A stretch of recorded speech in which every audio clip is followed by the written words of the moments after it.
তাদেরকে ফিরাবে কে? পথচারী কিংবা গাড়ি চালক যে যার মতো করে চলছে সড়কে।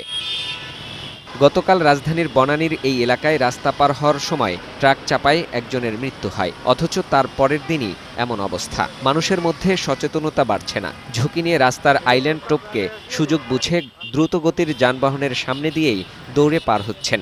সবসময় ফুটওভার দিয়ে আজকে দেরি ধরনের রিক্সটা নেওয়া লাগে। বাচ্চা সহ আসছি, এটা আমার ভুল হয়ে গেছে। বনানী এলাকায় চোখের সামনে ৩টি ফুটওভার রয়েছে, তারপরেও জীবনের ঝুঁকি নিয়েই ব্যস্ততম সড়ক পার হচ্ছেন পথচারীরা। ফুটওভার ব্রিজ ব্যবহারে বেশিরভাগ পথচারীরই রয়েছে চরম অনীহা।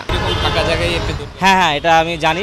আমি সবসময় ফুটওভার ব্রিজটা ব্যবহার করি, রাস্তা যেহেতু একটু দেরি হয়ে গেছে এই কারণে পার হলাম আর কি। রাজধানীতে ২ সিটি কর্পোরেশন সহ অন্যান্য সংস্থার প্রায় ৯০টি ফুটওভার ব্রিজ রয়েছে। এর বেশিরভাগই ব্যবহার করেন না পথচারীরা। মৃত্যু ঝুঁকি জেনেও দল বেঁধে এভাবেই রাজধানীর ব্যস্ততম শাহবাগ, ফার্মগেট, বনানী, ধানমন্ডি, মিরপুর, উত্তরা সহ ঢাকার বিভিন্ন স্থানে পার হচ্ছে। ফুটওভার কাছে থাকতেও কেন এরকম আশা? সেটা ফ্রি আছে এখানে, এটা একটা সিগন্যাল এখানে। সরি, ওকে, এখন থেকে চেষ্টা করবো ফুটওভার ইউজ করার জন্য। পথচারীদের সচেতনতার অভাব যেমন রয়েছে, তেমনি চালকদেরও রয়েছে উদাসীনতা। রাস্তা ফাঁকা পেলেই যেন বেপরোয়া হয়ে ওঠে। এসব কারণেই ঘটে বেশিরভাগ দুর্ঘটনা।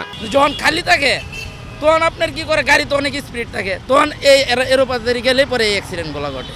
কালকে যে একটা জনভোগান্তি হয়েছে একমাত্র এদের কারণে। ওভারব্রিজ দিয়েছে দুই পাশে, আমি দেখতেছি এই পাশে একটা ওভারব্রিজ, এই পাশে একটা ওভারব্রিজ।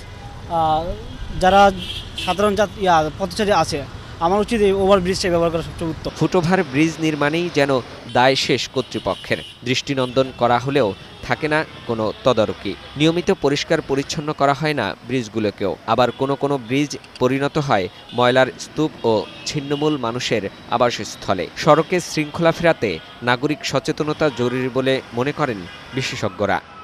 ফাহিম মুনাইম, বৈশাখী সংবাদ, ঢাকা।